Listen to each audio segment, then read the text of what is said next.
So I want to be clear about what's happened, what's transpired in the last 24 hours, okay? The richest man in the world, worth $250 billion, took $190 million away from kids with cancer. That's not hyperbole. It's not exaggeration. That is what has happened. The new bill also pushes the deadline for the debt ceiling, which, again, absolutely no one was talking about before yesterday, wasn't part of this deal, has nothing to do with the current plan to keep the government open. And why, you might be asking, did Republicans include that? Well, the answer is simple. Donald Trump, do you remember who he is? The guy who was actually elected president, standing next to the real president there in your shot there, had to look like he was doing something because, as House Democrats pointed out today, it sure looks like Musk and not Trump is the guy calling the shots. You took all that out. Why? Because a billionaire, Elon Musk, decided that we were going to act in favor, or the Republicans were supposed to act in favor of corporate interests. There was a Republican drafted bill that was posted by House Republicans.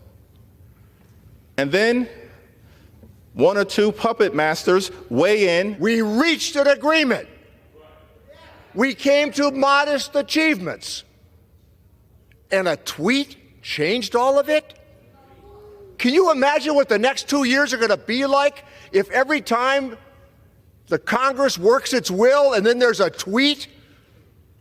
Or from an individual who has no official portfolio, who threatens members on the Republican side with a primary? They write the bill. They post the bill. They agreed on a bill. They signed it.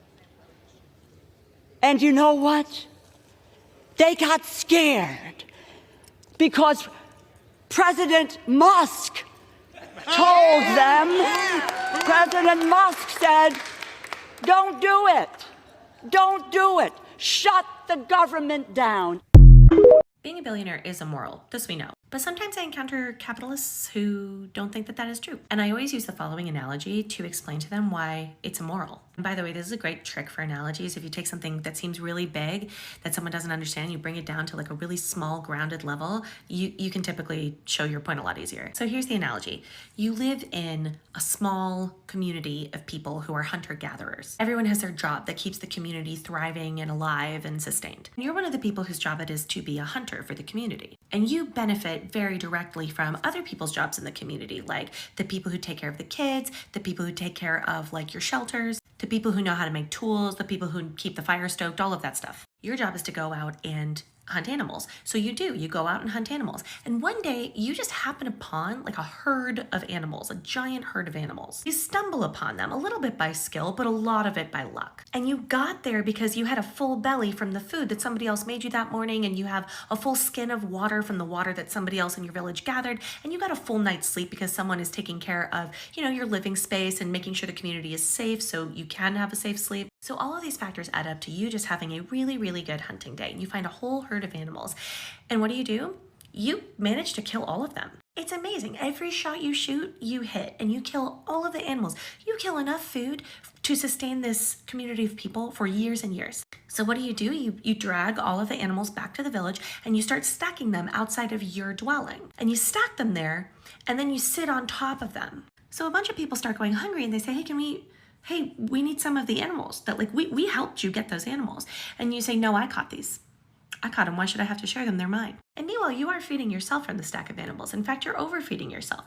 You're getting fat and happy off of this stack of animals. But the rest of them, enough to sustain the community forever. No one would ever have to go hungry again. You sit on top of them and you let them rot. And pretty soon you're surrounded by members of the community, old people, young people, children, dying of starvation in front of you. And still you sit on the stack of animals and you let them rot. And you say, well, but how should these are mine. I caught them. And how would I even distribute them? How would that even work? That is what it is to be a billionaire in today's society. You are sitting on enough money to sustain everyone. It's enough money that everyone could just live and not worry about survival. And every day you choose not to use it to help people survive. Every day people die because they don't have those resources that you are just hoarding. You're never gonna be able to spend this money. You can't do anything with it. You're just sitting on the stack of animals and letting it rot. I have actually found this analogy to be very successful in changing the mind of people who are like hardcore dyed-in-the-wool capitalists. And knowing the way TikTok comment sections usually go, I am certain that there's going to be 1,000 people in the comments being like, well, actually, this, to which I have to say, just, okay, just go with it, because the overall concept works and is apt. And as I have said, it does change the mind of people who otherwise think that everyone should just like get to be a billionaire and not have to share any of their resources.